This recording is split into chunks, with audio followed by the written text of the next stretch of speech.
자, 이런 인사 논란 때문인가요? 문재인 대통령 국정 지지율 이제 60%대 중반까지 하락했군요. 그렇습니다. 중후반까지 하락했는데 3주째 하락세가 이어지고 있고요. 리얼미터 여론조사 결과를 보면 문 대통령의 직무수행 지지율이 지난주보다 2.3%포인트 내린 66.8%로 집계됐습니다. 박성진 후보자에 대한 인사청문 보고서가 부적격으로 이제 채택된 어제는 66.2%까지 떨어졌습니다. 여기에 안보 위기까지 작용한 것으로 풀이됩니다. 자, 같은 기간 박 전 대통령의 지지율 얼마였을까요? 얼마였습니까? 59.6%였습니다. 7%포인트 정도 차이 나는 상황이에요. 예. 국정 수행을 잘못하고 있다는 부정평가도 짚어볼까요? 전주보다 2.2%포인트 오른 26.8%로 나타났습니다. 부정평가가 최저였던 시기는 7월 1주였거든요. 그때 비해서는 10.8%포인트가 오른 상황입니다. 지지율도 하락세, 그거보다 이 부정평가가 높아지고 있다. 특히 부정평가의 경우에는 문재인 대통령을 지지했던 분들의 부정평가들이 조금씩 높아지고 있다는 점을 주목을 해봐야 될 것 같습니다. 사드 배치 문제로 인해서 상당 부분 여파가 있었고, 그리고 최근에 인사 논란 등 특히 그 박성진 후보자 등에 대한 여러 가지 역사관 문제 등을 놓고 논란이 되는데도 결국 청와대가 박성진 카드를 포기하지 못하는 이런 상황들이 결국 문재인 대통령의 지지자들의 등을 돌리게 되는 그런 상황들이 벌어지고 있는 것 같네요. 자, 계속해서 다음 주제로 넘어가 보도록 하겠습니다. 미국이 북한의 돈줄이죠. 중국 대형 은행들을 정조준하면서 독자 제재 카드를 준비하고 있다는 얘기가 있습니다. 유엔 제재 합의했지 않습니까? 그런데도 불구하고 미국이 중국의 이 엄청난 은행들이거든요. 여기를 제재하겠다? 아이고야. 그러니까 어떻게 보면 미국이 중국의 어떤 이번 제재에 대해서 좀 만족스럽지 못한다는 뜻이죠. 유엔 안전보장의 사회의 새 대북 제재안이 원유 전면 금수에 실패하는 등 기대에 미치지 못한다는 평가가 나오면서 미국이 이제 중국에 대한 독자 제재 쪽으로 방향을 돌리는 게 아니냐, 뭐 이런 얘기가 나오고 있습니다.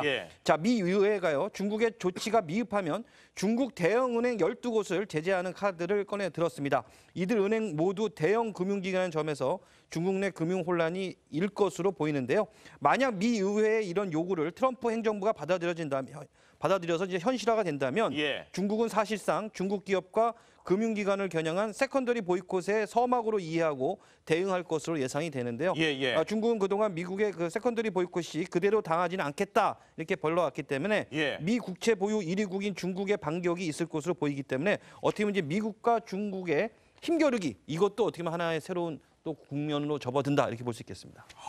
지금 앞서 이름을 보여줬던 12개 은행들이요, 중국에서 진짜 엄청난 은행들입니다. 중국 최대 은행인 공상은행, 건설은행, 농업은행, 초상은행, 저거 세계적으로 어마어마한 규모의 은행들인데 실제로 어떻게 될지. 자, 이렇게 미국이 이 독자 금융제재 카드까지 꺼내 들었던 것은 과거에도 한 번 있었습니다. 2005년이었죠.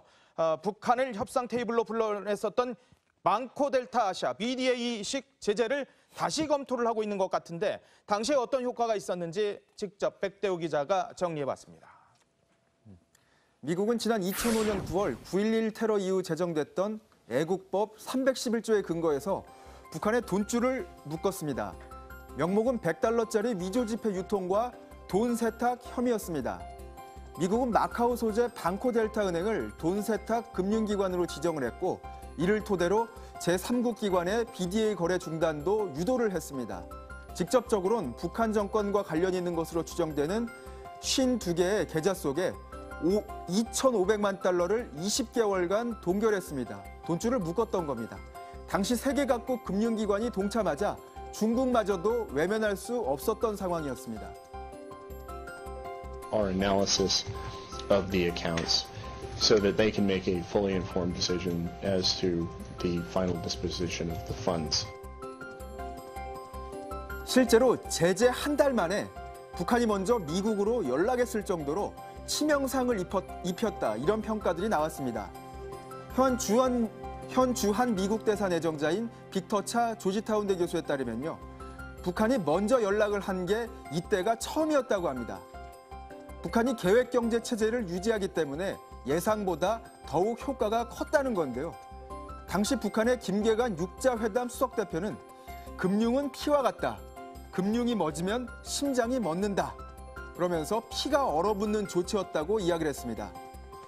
최근 미 재무부에서 다시 BDA식 금융제재 카드를 꺼내든 이유입니다. If China doesn't follow these sanctions, we will put additional sanctions on them and prevent them from accessing the U.S. and international dollar system. 지난 2007년 미국이 BDA 제재를 해제한 이후에 이 같은 방식의 강력한 금융 규제는 지난 10년간 이루어지지 않았습니다. 오바마 정부가 외교적 해법을 중시했기 때문이란 견해도 있습니다. 하지만 트럼프 정부는 사뭇 다른 분위기입니다. 중국이 유엔 안보리 제재안에 적극 협조하지 않을 경우 중국까지도 간접 제재 대상에 포함시킬 수 있다며 으름장을 놨습니다. 의회 분위기도 강경합니다.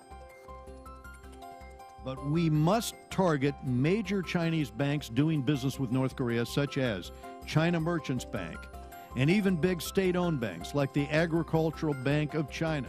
Estimate 90% of the hard currency that the regime needs. Now, we've managed to cut off a lot of that. 일각에선 지난 2005년 당시만큼의 효과를 기대하기는 어렵다는 분석도 있습니다. 후안 라자테 전 재무부 부차관보는 당시 북한과 중국은 어떤 여파로 이어질지 잘 이해를 하지 못한 상황이었다며 미국의 강력한 협상 카드이자 소원을 이뤄줄 수 있는 진위의 요술 램프를 너무 일찍 포기했다고 해고했습니다. 트럼프 대통령은 그러나 안보리 결의안보다 미국의 독자 제재 방안이 더욱 강력한 무기가 될 수 있다고 보는 듯합니다. It's just another very small step. Those sanctions are nothing compared to what ultimately will have to happen.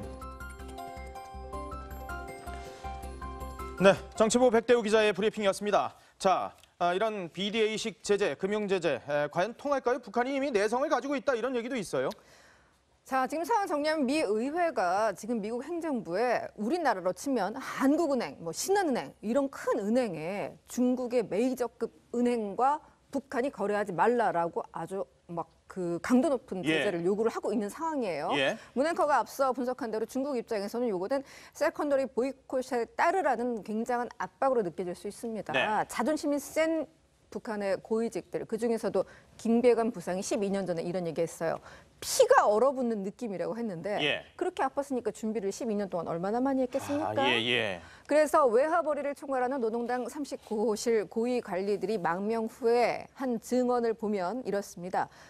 해봐야 이전 같은 효과 없을 거다. 이런 증언들이 나옵니다. 달러 위조, 마약 거래, 무기 판매, 천연자원 거래, 금융사기 등 온갖 불법 행위를 감행하고 있다는 증언도 나오는데요. 그렇죠. 대놓고 하는 거는 수만 명의 북한 노동자들을 외국으로 내몰고 대사관 등을 통해서 외화를 벌어와 이런 압박이 굉장히 높아지고 있다는 거는 이미 잘 알려진 사실입니다. 그렇죠. 외화를 이미 충분히 쟁여놓고 있을 거란 분석이죠. 자, 그런데 국제사회에는 이렇게 대북 제재가 한창인데 우리 통일부 문재인 정부가 대북 지원에 나설 움직임을 보이고 있다고요? 예, 그러니까 일반 군사적인 건 다른 측면인데요. 정부가 우리 정부가 국제기구를 통해서 북한의 모자 사업, 모자 복원 사업이죠. 여기에 이제 800만 달러를 지원하는 방안을 현재 좀 추진하고 있다 이렇게 밝혔습니다. 통일부 당국자는 유니세프 등을 통해서 이제 유엔사나 국제기구의 요청에 따라서 800만 달러를 지원하는 방안에 대해서 21일 날 예정된 이제 교류 협력 추진 협의회에서 논의할 예정이다 좀 이렇게 말을 했거든요. 그러니까 이번 지원이 좀 어떻게 보면 결정되게 되면 문재인 정부 들어서 첫 대북 지원이 이루어지는 겁니다. 근데 국제기구를 통한 대북 지원은 이전 이제 박근혜 정부나 보수 정부 때도 계속 이어져 오다가 지난해 1월에 북한이 이제 4차 핵실험을 하고 나니까 그때부터는 아예 중단이 됐었거든요. 근데 정부 같은 경우는 이제 북한의 6차 핵실험 등 이제 도발이 이어지고 있지만 결국은 대북 지원을 적극 검토하는 이유가 대북 인도적 지원은 정치적인 상황과는 관계없이 추진한다. 이런 좀 기조적 큰 원칙에 따른 것이다. 이렇게 밝혔는데 이제 박근혜 정부 같은 경우도 이런 원칙이 있었지만 이제 북한의 4차 핵실험 이후에는 이러한 내용을 고려했거든요.